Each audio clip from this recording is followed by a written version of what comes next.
સુરત અને જેતપુરમાં પતંગની દોરી જીવલેણ બની હતી। બે યુવાનો એમાં ગંભીર રીતે ઈજાગ્રસ્ત થયા હતા। મળતી વિગતો અનુસાર ઉધના દરવાજાથી પાંડેસરા જતા રોડ ઉપર પતંગની દોરીથી એક યુવકનું ગળું કપાયું હતું, જ્યારે બીજા બનાવની વિગતો અનુસાર ધોરાજીથી રાજકોટ બાઇકમાં જઈ રહેલા યુવકને જેતપુર સેન્ટ ફ્રાન્સિસ સ્કૂલ પાસે માથામાં કાતિલ દોરો આવી જતા તે નીચે પટકાયો હતો।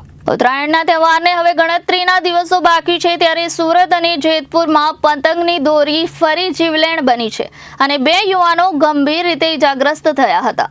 મળતી વિગતો અનુસાર ઉધના દરવાજાથી પાંડેસરા જતા રોડ ઉપર પતંગની દોરીથી એક યુવકનું ગળું કપાઈ ગયું હતું, જ્યારે બીજા બનાવની મળતી વિગતો અનુસાર ધોરાજીથી રાજકોટ બાઇકમાં જઈ રહેલા યુવકને જેતપુર સેન્ટ ફ્રાન્સિસ સ્કૂલ પાસે માથામાં કાતિલ દોરો આવી જતા તે નીચે પટકાયો હતો અને ગંભીર રીતે ઈજાગ્રસ્ત થયો હતો। Bureau report Janadesh news, Rajkot.